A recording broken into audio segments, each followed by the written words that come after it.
The snow came in sideways off the Hudson that Tuesday morning, the kind of storm that turned Manhattan into a gray study in erasure. Daniel Mercer stood outside the iron gate of PS 87, watching his daughter button the top of her coat, with fingers too small for the task. He reached down and helped her without being asked. "I'll pick you up at 3, he said. Chloe looked up at him with his own eyes, pale blue. Slightly too serious for a child of 8. She had her mother's hair, though, dark and thick, escaping from both sides of a wool hat that had been through too many winters. "You said that yesterday," she said. "And the day before. I mean it this time."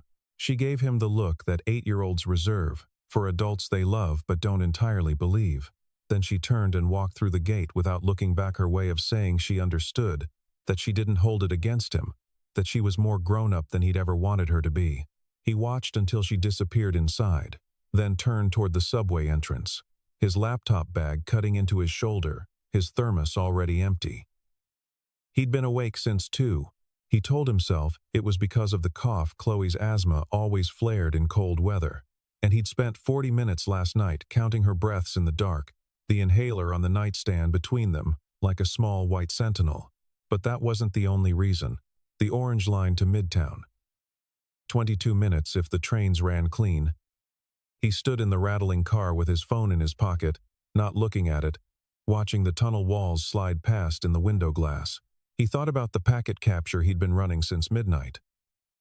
He thought about the log file he'd saved to a personal drive before leaving the office at 1 in the morning. He thought about the cluster of authentication requests from a Belgian IP range that nobody else seemed to think was worth discussing. Viridian Capital Systems occupied the 31st through 35th floors of a glass tower on 6th Avenue FinTech, mid-tier but growing, managing clearinghouse infrastructure for a handful of regional banks. The lobby had that particular brand of expensive restraint. White marble, low lighting, a reception desk staffed by a woman who greeted everyone by name except Daniel. He didn't blame her. He was its support, level 2. He wore the same gray fleece jacket 3 days a week. He fixed printers and reset passwords, and occasionally stayed very late, for reasons he never fully explained. He badged through the turnstile and took the elevator to 32, where his desk sat in the back corner of the open floor, behind a structural column that blocked the natural light. It was a location that suited him. He could see 2 of the system status monitors from where he sat, and he could work without being watched. Trevor Shields, who managed the IT support team, was already at his desk when Daniel arrived, a round-faced man in his early 40s, who believed that enthusiasm could substitute for precision. He looked up when Daniel sat down. "You look terrible," Trevor said. "Thank you. Seriously, you sleep?" "Some." Daniel opened his laptop, connected it to the docking station, and pulled up the log interface before his coat was fully off. The authentication anomaly was still there. Worse, actually, the request volume had tripled since 1 in the morning. There were now lateral movement signatures inside the internal subnet. Faint, but legible, if you knew what to read. He knew what to read. That was the problem. His resume, the one he had never shown anyone here, listed 8 years at a federal cybersecurity contractor. 2 of them as lead analyst on critical infrastructure hardening. He'd left after his wife Renata, who had been a pediatric nurse, and who had laughed at his jokes even when they weren't funny, died in a car accident on the BQE during a rainstorm 2 Januaries ago. He'd taken the first job he could find that paid enough and demanded little enough that he could be a father. He was 37, and he looked 45, and he had not told a single person in this building who he used to be. He opened a terminal window and began to type. The woman who had built Viridian from a 3-person startup into a company that processed $2 billion in daily transactions was named Victoria Hale. She was 41. She had a law degree from Georgetown and an MBA from Wharton and a reputation for making decisions faster than most people finished their sentences. Her office occupied the corner of the 35th floor, with a view of Midtown that on clear days reached the East River. Today the windows showed nothing but white. Victoria arrived at 7:15, passed her assistant without speaking, and sat down to a briefing she'd had prepared overnight. Q. 4 projections, 2 pending acquisition targets, a regulatory comment letter due Friday, She read efficiently, marginalia sharp and economical. She did not think about the IT department on 32. She rarely did. At 9, her CFO knocked. Warren Fitch was 53, Harvard undergrad, silver-haired in a way that had always seemed slightly too convenient. He'd been with Veridian 4 years, recruited from a hedge fund in Greenwich, highly recommended, consistently competent. He sat down across from Victoria and placed a tablet on the desk between them with a practiced ease. "November numbers look strong," he said. "I've seen them. The third quarter variance in the clearing segment." "Warren." She looked up.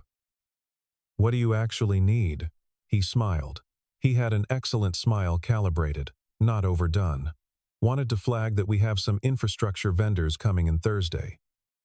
Might be worth looping in IT leadership for the meeting. Then lope them in. Of course." He picked up the tablet. "One other thing. We're still fielding the Didn acquisition conversation. The term sheet, send it to legal. I'll look at it tonight." He nodded and left. Victoria watched the door close. She could not have said what bothered her about the interaction, because nothing specific had gone wrong.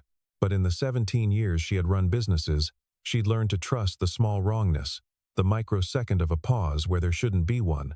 The smile deployed slightly too quickly. She filed the feeling under the category of things to return to, and went back to her briefing.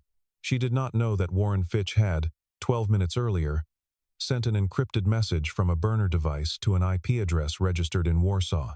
She did not know that on the 32nd floor, Daniel Mercer had already identified the response. By 10:30, Daniel had built a working model of the intrusion in his head. It was cleaner than it had any right to be, not the noisy smash and grab of a criminal syndicate, but the methodical patience of a team with specific targets and inside knowledge. They knew Veridian's network architecture. They were hunting the clearing hub, the component that sat between Veridian systems and the 6 regional banks in its clearing network. The recon phase alone, the careful, patient mapping of the network topology before a single exploit had been attempted, represented days of prior access. Possibly weeks. He submitted a formal incident report through the internal ticketing system at 10:47. He marked it Priority 1. He included 3 pages of technical documentation, packet captures, log excerpts, annotated traffic maps, and addressed it to Trevor Shields and to the Director of Technology Operations, a man named Glenn Okafor, who worked on the 34th floor, and who Daniel had met exactly twice. He described the threat in plain language, the kind that a non-technical manager could follow, because he had learned long ago that the failure point in most incident responses was not technical comprehension, but human communication, and he was trying, still, to operate within the system before operating around it. He waited. He refreshed the ticket queue at 11, at 11:10, at 11:12, at 11:15, Trevor appeared at his desk. "Hey. So I looked at your ticket." "Okay." Trevor lowered his voice, which was a bad sign. It meant he was about to manage something rather than solve it. Glenn flagged it as a potential false positive. He said the Belgian traffic is consistent with a new API partner we onboarded last month. Daniel turned in his chair. "Trevor, the lateral movement signatures are inside the authentication boundary. A legitimate API partner doesn't have access to the internal subnet. Glenn thinks it might be a routing misconfiguration. It's not a routing misconfiguration." He pulled up the relevant log file and turned his monitor so Trevor could see it. The probe signatures were there in clean, repetitive rows, a machine testing boundaries, recording responses, building its own map. This is reconnaissance. Whoever is on the other end of this is building a picture of our interior network. They're not lost. They're studying us. Trevor looked at the screen with the expression of a man regarding a document in a foreign language, not contemptuous, but genuinely at sea. He had been in IT management for 20 years and had spent most of them on the administrative side, handling procurement and vendor relationships and performance reviews. He was not equipped for this, and he knew it, and knowing it made him cautious rather than curious. He's going to have someone look at it tomorrow morning. Tomorrow morning is too late. Trevor looked at him with something between sympathy and the particular weariness of someone who has heard that phrase too many times from too many people. I hear you, but I need you to let Glenn's team handle it from here, okay? That's not your scope. He walked away. Daniel turned back to his monitors. On the secondary screen, the traffic map showed 17 new probes in the 12 minutes they'd been talking. He looked at the number for a moment, then made the only decision available to him. He wrote an email to Glenn Okafor directly, attaching the full documentation packet, marked urgent, and then he closed the email client and began to work on the assumption that no response was coming. He did not wait for Glenn Okafor's team. What he built over the next 90 minutes was not elegant. It was a series of patched interventions, script-based tripwires and traffic redirects, a temporary architecture assembled from the materials at hand, like a field surgeon making do with what the kit contained. The constraints were real. He had no administrative privileges over the network tier, which meant he was operating through application layer workarounds that were slower and less stable than what he'd have built with proper access. He created a honeypot node to absorb the lateral movement and feed the attackers stale data, routing their probes into a dead-end replica of the subnet, where they could map to their satisfaction and find nothing of use. He wrote a shell script that would auto-rotate the clearing hub's authentication tokens every 4 minutes, staying ahead of the brute force cycle they would run when the reconnaissance phase ended. He quarantined the 2 internal accounts that had shown anomalous access patterns in the previous 18 hours, flagged them for review under a service category that would not generate a visible alert, and replaced their access with proxy accounts that he could monitor in real time. He was aware that he was doing this without authorization. He was aware that if someone reviewed his session logs, he would have difficulty explaining the scope of his activity under his current role description. He was also aware that the clearing hub processed approximately $3 billion in transactions per week across 6 regional banks, and that the attackers were 14 hours into a staged intrusion, and that the ticket he'd filed at 10:47 was not going to be read before morning. He ate half a granola bar at his desk at noon. He did not register being hungry until he had finished it. At 2:50, he remembered Chloe. He looked at the time, then at the screen, then at the time again, the specific arithmetic of a parent who is also an engineer, trying to calculate margins simultaneously in 2 different systems. The honeypot was holding. The token rotation was running clean. The clearing hub was processing normally. He had 45 minutes of margin, maybe 60, if the attackers didn't escalate overnight, which he did not believe they wouldn't, but which was the only gamble available to him. He called the school's aftercare program.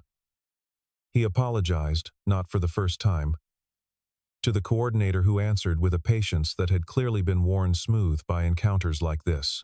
He sent a text to his neighbor, Margaret Osei, a retired 4th-grade teacher, who had become something like a grandmother to Chloe. Through proximity and shared circumstance, she lived 2 doors down and had a key to the apartment, and had, over the course of 18 months, quietly absorbed a significant portion of the unpredictable gaps in Daniel's schedule, without ever asking to be thanked for it. Margaret said she'd get her. He felt the familiar arithmetic of owing people more than he could repay, and the accompanying decision not to let the feeling become paralysis. He stayed. The escalation came at 8:17 in the evening. The floor was nearly empty. A few junior analysts still at their desks, the ambient hum of the HVAC system, a security guard making slow rounds past the rows of dormant workstations. Most of Viridian's employees had gone home to the ordinary business of Tuesday evenings. Dinner, television, whatever small private rituals people maintain to mark the boundary between work and the rest of a life. They did not know that the work was happening without them. Daniel saw the traffic spike the moment it started. A coordinated DDoS wave against the perimeter, beautifully orchestrated, designed to consume processing capacity, while a second, quieter thread exploited an edge in the token rotation gap. He had anticipated the DDoS. It was a standard accompaniment, noise to cover the real approach. But he had built the token rotation with a 4-minute cycle, specifically because the brute force pattern he'd observed in the reconnaissance data suggested a 5-minute attack cadence. He'd had a margin. What he had not fully anticipated was how precisely they knew where the margin was. They were not guessing at his defenses. They were working around a known map. Inside knowledge, The thought settled in him with the particular weight of confirmation rather than surprise. It removed an uncertainty that had been costing him processing overhead, and he let it go and moved on. He worked. That was the only word for it, not scrambling, not panicking, but working with the focused economy of someone who had been in rooms like this before, who understood that speed without precision produced nothing, and that the correct response to complexity was not speed, but sequence. He isolated the perimeter layer and let the DDoS exhaust itself against a degraded surface, deliberately limiting the resources he offered to consume, so that the attackers wasted capacity hitting nothing while he rerouted the clearing hub's processing to a backup segment he had quietly prepared at 6 in the evening and told no one about. The backup segment was slower by 12%. Under the circumstances, 12% slower was perfectly acceptable. He called the aftercare center at 8:30 to confirm Chloe had gotten home with Margaret. She had. They told him she'd left a drawing on the kitchen table for him.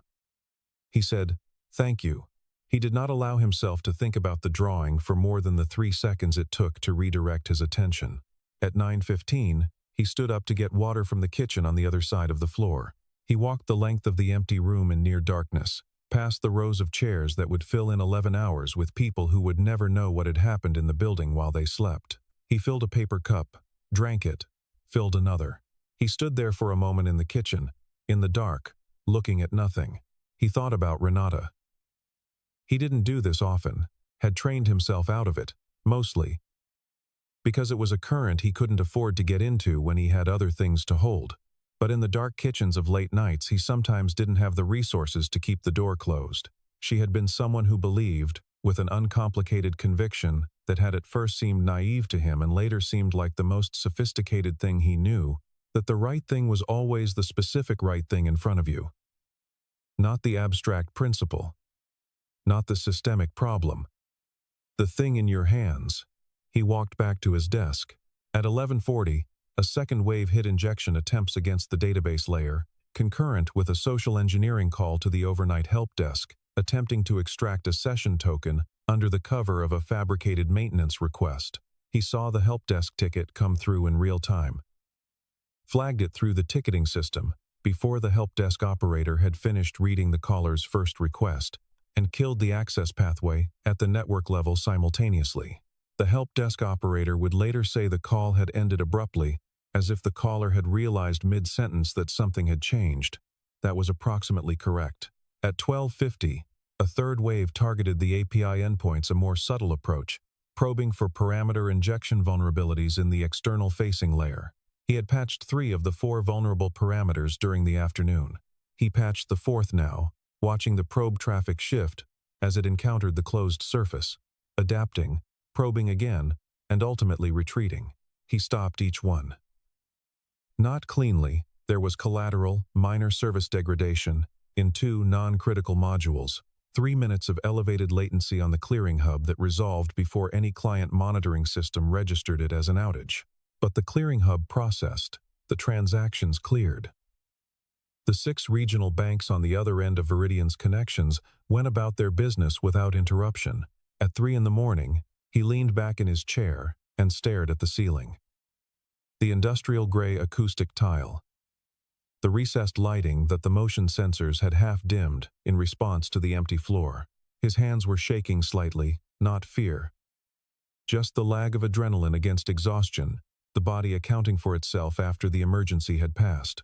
He drank the cold remnants of a coffee he'd bought 7 hours ago and wrote a detailed incident log that he saved to his personal drive, to a cloud backup, and to the internal system under a ticket number that he suspected no one would read before morning, but which he wrote anyway because documentation was the last act of professionalism available to him, and he had always been, before anything else, professional. He should have left. He knew he should have left. The immediate crisis was contained. The scripts were running. The monitoring alerts were active. He had done what he could do. He did not leave because the data suggested a 4th wave was staged and waiting, and because he did not fully trust the scripts to adapt if the attackers changed their pattern, and because if he left and the clearing hub went down, 6 regional banks would wake up to failed transactions, and Veridian would wake up to a regulatory catastrophe, and he would have been the last person who could have prevented it. He had a specific understanding of his own position in the system. He did not dress it up or minimize it. He simply remained inside it. He put his head down on the desk. He thought he would rest for 20 minutes. The snow had stopped outside. The city was quiet in the way that only cities can be quiet, not silent, but running below itself, the ambient hum of infrastructure maintaining itself through the dark. He was asleep in 4 minutes. Victoria Hale did not plan to do a floor walk on Wednesday morning. Her calendar showed 2 calls before 9, a board prep session at 11, and a lunch she'd been rescheduling for 3 weeks. She came down to 32 because the elevator stopped there on a mechanical default, and she stepped out without thinking, the way you step into a current. The floor was coming alive in the way that open offices do, laptops opening, coffee cups distributed. The low murmur of people orienting to the day. She walked the perimeter, which she did perhaps once a month, looking at nothing in particular and registering everything. She saw him from 20 feet away, a man, gray fleece jacket, dark hair badly needing a cut, asleep at a desk in the back corner, head on his arms, face turned toward the window. His screen was still active, showing something she didn't recognize, columns of text and numbers running in a terminal window. An empty coffee cup. A half-eaten granola bar still in its wrapper. Something in her went cold and efficient. She had zero tolerance for this, not for reasons of cruelty, but because she ran a financial institution, and because she believed, with genuine conviction, that the standards you held were the standards you received. She turned to the nearest person, a young man whose name she thought was Patrick. "Who is that?" she said. Patrick looked. "That's Daniel Mercer. He's level 2 support." She walked to the desk. She stood there for a moment. The man didn't stir. She looked at the screen and saw that it meant nothing to her. In this context, she could read a balance sheet in 4 seconds, but a terminal window full of log output was another language. She touched the edge of the desk. "Excuse me." He woke the way people wake who have been surviving on inadequate sleep, not gradually, but all at once, with a sharp inhale and eyes that were immediately, completely alert. He sat upright, looked at her, looked at the screen, looked back at her. "Miss Hale." His voice was entirely level. "How long have you been here?" He thought about it, not evasively, genuinely doing the arithmetic. "Since yesterday morning." She looked at the terminal window, at the empty cup. She felt, very briefly, the current of something she couldn't name. And then she pushed it aside. "You understand I can't overlook this," she said. "I know. This is not the standard we hold here." He said nothing. "I'm going to need you to gather your things."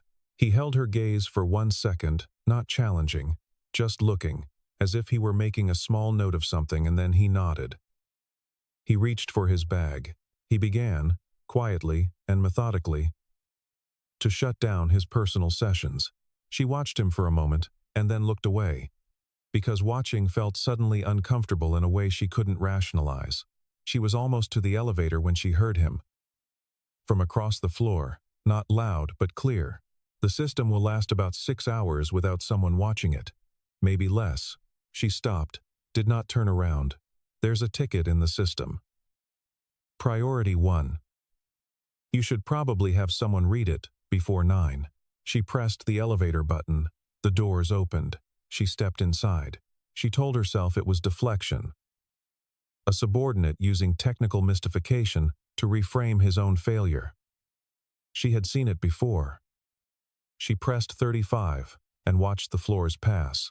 She did not read the ticket before 9. She was on a call. It started at 11. 3 client accounts flagged elevated latency on the clearing hub. Trevor Shields, who had been fielding help desk calls since 9, escalated to Glenn Okafor, who looked at the internal monitoring dashboard and saw nothing that indicated a systemic issue. He attributed the latency to network congestion and recommended a standard diagnostic cycle. By 11:40, the latency had spread to 11 accounts. Glenn escalated to the vendor support line. The vendor ran remote diagnostics and found, to their considerable confusion, a network architecture. They didn't recognize a series of redirect rules and custom scripts layered over the native system like scaffolding over a building under repair. They reported that they would need several hours to understand what they were looking at before they could make any changes. Glenn said to leave it alone until they understood it. At 12:30, the fourth wave arrived. It did not announce itself.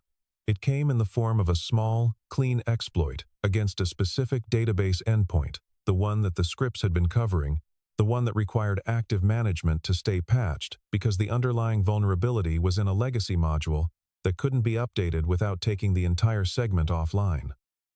The scripts had been compensating. The scripts needed someone to tell them what to do when the attack vector changed slightly, which it had, by 12 degrees. At 12:31, no one was watching. By 1:15, the clearing hub was processing at 40% capacity. By 1:50, it had stopped. The trading floor on 33 registered the failure in the particular way that quantitative professionals register system failures, not with panic, but with a rapid, precise flurry of escalation calls. Victoria was in her board prep session when her phone lit up with 3 simultaneous texts from her COO. She excused herself. She stood in the hallway outside the conference room and listened while her COO, a calm man named Preston Walsh, not given to hyperbole, told her that the clearing system was down, that they had approximately 40 minutes before their first client SLA breach, that Glenn Okafor's team was on the floor but did not understand the system's current state, and that the vendor had declined to touch it without another 4 hours of assessment. She said, "Who built the system's current state?" Preston said, "We're trying to determine that." She said, "Check the ticket queue. Priority 1, filed yesterday." A pause. "I'll be right there." The ticket was 6 pages long, technically dense, time-stamped at 10:47 the previous morning. Glenn Okafor read it in his office, with the door closed and with the particular expression of someone who is mentally preparing to have their understanding of a situation revised entirely. The ticket documented, in precise and unremarkable language, a sustained intrusion attempt staged, technically sophisticated, demonstrably well-informed about Viridian's internal architecture. It documented Daniel Mercer's individual interventions over a period of approximately 14 hours, each one annotated with the timestamp, the method, and the anticipated attacker response. It described the honeypot, the token rotation, the backup clearing segment. It named, in a section labeled Simply Working Hypothesis, the probability of an internal information source. At the end of the ticket, in a section dated 3:17 a.m., a final entry read, "Fourth wave staging likely. Attack vector expected to shift to database endpoint if token rotation pattern is identified. Manual oversight required. Scripts will not adapt autonomously to a shifted vector. If someone is reading this later, start there." Glenn read that sentence twice. Then he walked out of his office. Across the floor, 2 of his junior engineers had already found the scripts were actually arguing about whether to disable them, because they didn't understand their purpose, and the principle of, if in doubt, remove it, had a powerful intuitive appeal. Glenn crossed the room faster than he'd moved in months, and told them to stop touching everything. "Find me Mercer," Victoria said from the doorway. She had come down from 35. Her face was composed in that particular way that meant she was working very hard to keep it that way. "He was terminated this morning," someone said. "I know that." Her voice didn't change. "Find him anyway." She went herself. She could have sent Preston, or HR, or a car service with a message. But she went herself. She told herself it was efficiency, she'd have to speak to him eventually, and there was no time for intermediaries. She did not examine the other reason closely enough to name it. The address in the personnel file was a pre-war building on 101st Street, between Amsterdam and Columbus. The elevator was out. She climbed 4 flights. The hallway smelled like cooking and old wood and the particular warmth of buildings that have been lived in for decades. She knocked on 4C. The door opened, and she was looking at a child, 8 years old maybe, dark hair in 2 lopsided braids, an inhaler in one hand and a library book in the other. She regarded Victoria with the complete, unself-conscious appraisal that children apply to strangers. "Is your father home?" Victoria said. The girl turned and called, without moving from the doorway. "Dad." "Someone's here." There was the sound of a chair, footsteps, And then Daniel was in the doorway, and she saw him in a way she had not had time to see him that morning. He was in jeans and a worn gray t-shirt. His eyes had the specific hollowness of someone operating past depletion, not the theatrical tiredness of a long meeting, but the anatomical kind, the kind that sits behind the face. He looked at her without surprise. "Miss Hale." He stepped back. "Come in." The apartment was small and scrupulously ordered in the way that small apartments become when they're inhabited by someone who understands that mess is a luxury. A kitchen table with 2 chairs, a living room with a couch that showed the slight permanent impression of someone sleeping on it regularly. On the table, a drawing in crayon, a man and a small girl standing in the snow outside a large building, both figures rendered with the particular ambition and imprecision of an 8-year-old doing her best. "Chloe," Daniel said, "can you go read in your room for a bit?" The girl went, taking the library book. She glanced at Victoria once on her way past, not hostile, just curious. The way curious children look at things that don't yet have a category. Victoria stood in the living room. She did not sit down. "The system is down," she said. "I know. We don't understand the architecture you built. I wrote it in the ticket." "I know you did." She paused. "Glenn's team is there. They've found the scripts. They're not sure what to touch." He said nothing. He was looking at the window, where the afternoon light was coming through at a low angle, gray and diffuse, the specific quality of winter light on the Upper West Side. She said it plainly, because she had learned, in 17 years, that plainness was almost always faster. "I'm asking you to come back." He turned then and looked at her, not with anger, which she'd been prepared for, not with the satisfaction of someone waiting to be asked. He looked at her with something more inconvenient, a simple, level consideration, the look of a man deciding whether a thing is worth doing. "The 4th wave came," he said. "Yes. Database endpoint. Shifted vector. The system went down at 150. He nodded slowly, as if confirming a calculation.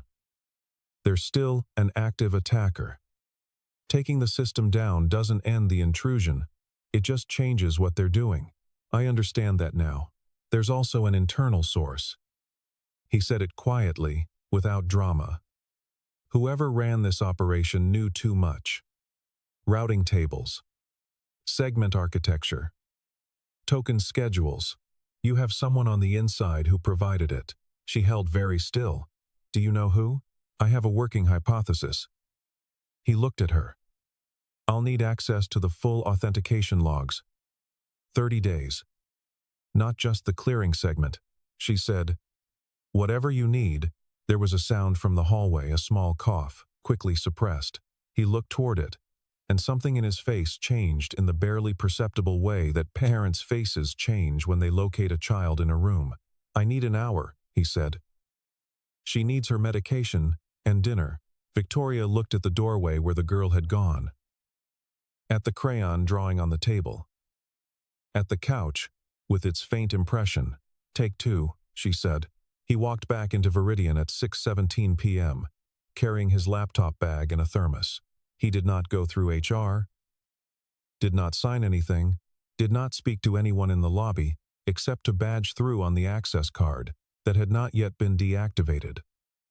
An oversight that someone would later describe as fortunate, and that Daniel had quietly anticipated. Glenn met him on 32. Glenn was a careful man, and there was something in his face that was not quite relief, but was adjacent to it, the expression of a competent person confronting a problem that exceeds their competence and recognizing the recognition. "The scripts are still running," Glenn said. "We didn't touch them." "Good." Daniel sat down at his desk and plugged in. "I need the full authentication logs. 30 days, all segments. And I need someone to tell the vendor to stand down. They want to. Tell them to stand down." He looked at Glenn, and something in the quality of the look ended the conversation. Glenn took out his phone. Daniel looked at the system state. The clearing hub was offline. The attacker, having achieved what they'd staged for, had gone quiet, which was its own kind of signal. They weren't gone. They were repositioning. He had perhaps 4 hours before they found their footing in the new landscape. He began. The work was quieter than it had been in the small hours of Tuesday night, not because it was easier but because the crisis had resolved into a problem, and problems had structure. He brought the clearing hub back online in 43 minutes, not a full restoration, but a functional state with a new authentication architecture that the attacker's existing credentials would not penetrate. He wrote the logic in clean, documented code this time, annotated for the engineers who would maintain it after him. The authentication logs came through at 7:40. He spent 11 minutes reading them. The pattern was not complex, which was almost always how it worked. The sophisticated operations rarely relied on sophisticated access. They relied on one person with ordinary privileges, doing ordinary things that became, over time, a complete map of the territory. 30 days of access logs showed a specific account, a user-level account, belonging to a vendor liaison, making regular queries to system architecture, documentation, routing configuration files, and network topology exports. The queries were spaced irregularly, mimicking normal usage. But the specific files requested, assembled in sequence, formed a complete operational briefing for the attack that had been executed against them. The vendor liaison account was a service account. It had been created 14 months ago, during a system integration project managed by the CFO's office. Daniel looked at the account creation record for a long moment. He looked at the timestamp. He looked at the approving authority field. He picked up his phone and called Glenn. "I need a room," he said. "I need Victoria Hale and your legal and security leads in it. And I need someone to make sure Warren Fitch is still in the building." The conference room on 34 had glass walls and a long table. Daniel had asked for something with no glass walls. Victoria had overridden him without explaining why, and then, halfway through the request, understood why he'd asked and told someone to bring screens for the windows. By 8:15, they had a room that was as private as a glass-walled building could be made. There were 7 people in it: Victoria, Glenn, Preston Walsh, the COO, the general counsel, a composed woman named Sandra Birch, the head of corporate security, a former FBI analyst named James Reeves, who had been called in from home, Warren Fitch, and Daniel. Daniel had printed nothing. He connected his laptop to the conference room display and walked them through the 30 days of access logs in 18 minutes. He spoke without jargon, not because he was simplifying for the room, but because the facts didn't require ornamentation. Here was the account. Here were the files accessed. Here was the sequence that mapped to the attack. Here was the account's creation record. He clicked to the final slide. The approving authority field showed 3 letters. WF. "That's a standard workflow abbreviation," Fitch said. He was good. Victoria noticed it. The way he didn't move, didn't shift. Came to his defense, almost before the accusation had fully assembled itself in the room. "Half the service accounts created in that period have my initials on the approval chain. It's an administrative artifact." "It is," Daniel agreed. By itself. He moved to the next screen. Email metadata, not content, just headers, timestamps, routing information showing messages from Fitch's work account to an external address, sent over the same 4-week period as the file accesses. The external address was not in Veridian's contact directory. "I can't retrieve email content without a legal warrant," Daniel said. "But metadata is part of the system logs I had access to. The pattern of transmission timing matches the pattern of the file access queries within a range of 90 minutes, consistently, across 14 instances." Sandra Birch said.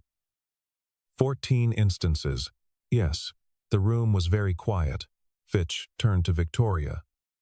He was still controlled, but the control now had the quality of something held together by effort rather than ease. "Victoria, this is a pattern-matching exercise. Correlation is not." "James," Victoria said. Reeves, who had been sitting still with his hands flat on the table, stood up. "Mr. Fitch, I'm going to need you to come with me." Fitch looked at Victoria for a moment. She did not look away. After he left, the room rearranged itself, not literally, but in the way that rooms rearrange when a specific pressure has been removed from them. Sandra Birch said she needed to make calls. Glenn said his team needed direction. Preston said he'd handle the client communications. One by one they moved, purposeful and fast, the clean motion of competent people given a clear line to walk. Daniel closed his laptop. Victoria was still at the table. "The system," she said. "What's the current state?" "Stable. The attacker's credentials are invalidated. I've documented the new architecture for your team." He paused. "Glenn's people can manage it from here. They're good at what they do. They just didn't know what they were looking at." She nodded. She was looking at the closed door where Fitch had left. "How long did you know it was internal?" "I suspected it from the first wave. The access patterns confirmed it." "And you didn't," she stopped. "I tried. The ticket." She said nothing for a moment. He waited. "I owe you an apology," she said. "Not a conversation about it." "An apology." He looked at her. He nodded. "Once." "All right. That was inadequate. I know it was." He said it without sharpness. "But I didn't stay to be vindicated. I stayed because the system needed someone to stay." She picked up the cap from her pen and set it down again. "What do you want from this? Whatever comes next." He thought about Chloe at the kitchen table, the drawing, the braids. He thought about the couch and the two-chair kitchen and Margaret bringing her home from aftercare. He thought about what he had spent 2 years becoming and what, over the last 48 hours, he had discovered he still was. "I want to work remotely 2 days a week," he said. "I want my hours to be real hours, not what the floor expects. I want a scope that matches what I can actually do." He paused. "And I want a title that means what the work means." She looked at him for a long moment. "Director of Security Architecture." That's acceptable. For the first time that she could remember in the context of a professional conversation, she almost laughed.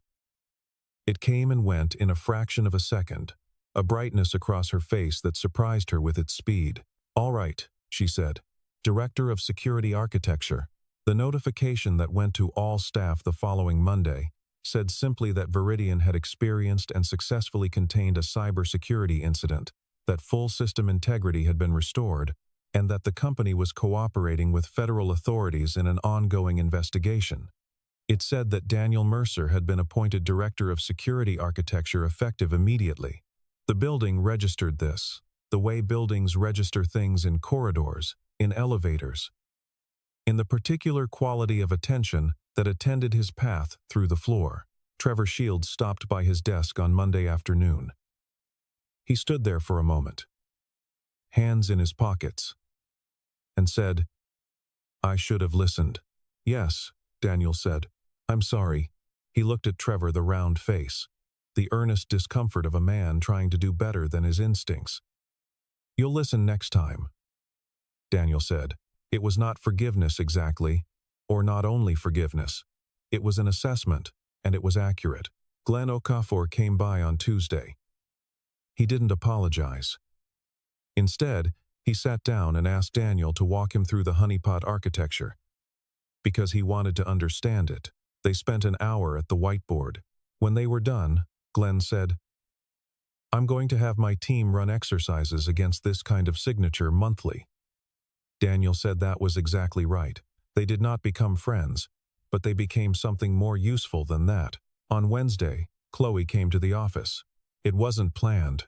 Daniel had a conflict with aftercare scheduling, and Margaret was unavailable, and the circumstances assembled themselves, the way circumstances do, into a Wednesday afternoon, in which he had no option but to bring her. He set her up at the small conference table in his new office. He had an office now, actual walls, a door, a nameplate that someone from facilities had installed between Tuesday afternoon and Wednesday morning with a speed that suggested either efficiency or a specific instruction from the 35th floor with her homework, and a juice box he'd bought from the vending machine on 32. She sat cross-legged on the chair and did long division with the focused severity of a child who took mathematics seriously and did not appreciate that the process required more steps than seemed strictly necessary.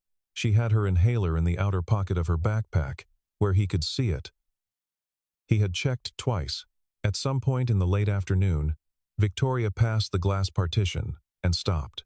looked at the small figure at the conference table, the backpack on the floor, the juice box, the worksheet covered in methodical pencil work, looked at Daniel, who was at his desk with 3 monitors active and a headset on, in a low-voiced conversation with one of Glenn's engineers about the new authentication framework. He was not performing the work. He was just doing it, in the particular way that people who have been doing a thing for a long time do it without announcing, without looking around to see who was watching. She did not knock or come in. She stood there for 3 or 4 seconds, which was longer than she typically stood anywhere. She moved on.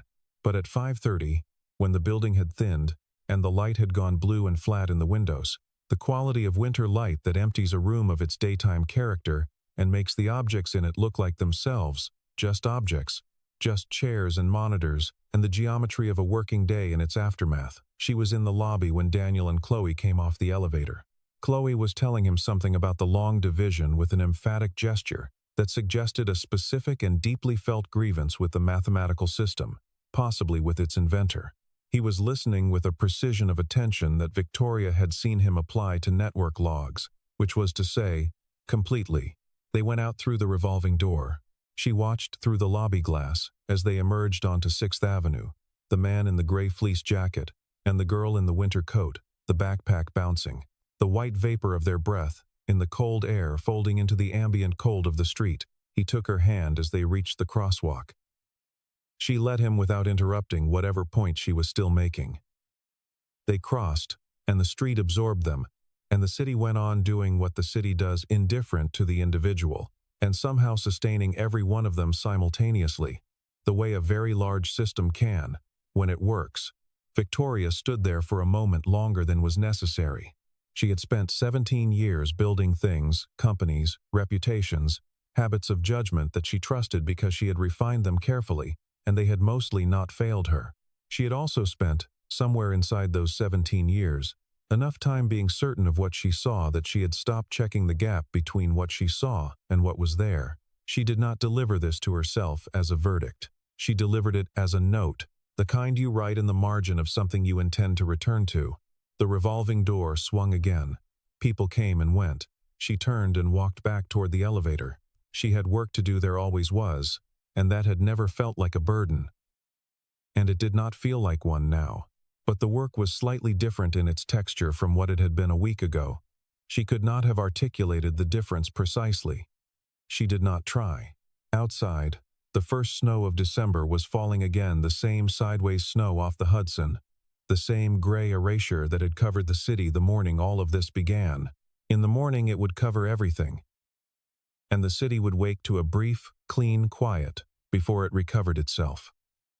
The school gates would open, the turnstiles would spin, the monitors would light up, and the logs would run, and the necessary work would go on, most of it invisible, most of it performed by people whose names nobody thought to remember, until the moment when the system they had been holding together quietly, without ceremony, without recognition, finally showed them what it had always needed. Somewhere on the Upper West Side, a man was making dinner in a 2-chair kitchen. His daughter was at the table doing the long division she hadn't finished at the office, still aggrieved, the pencil moving with determination. He asked her once if she wanted help. She said no with the completeness of someone who intended to solve the problem herself, on her own terms, in her own time. He did not push it. He went back to the stove. Later, she coughed a little the cold air, the pressure drop that came with new snow descending on the city, and he paused at the sound, ladle in hand, listening, then heard it steady itself, the small respiratory system doing what it did, managing, sufficient. He went back to the stove. The inhaler was on the nightstand. He knew where everything was. That was the whole of it, and it was enough.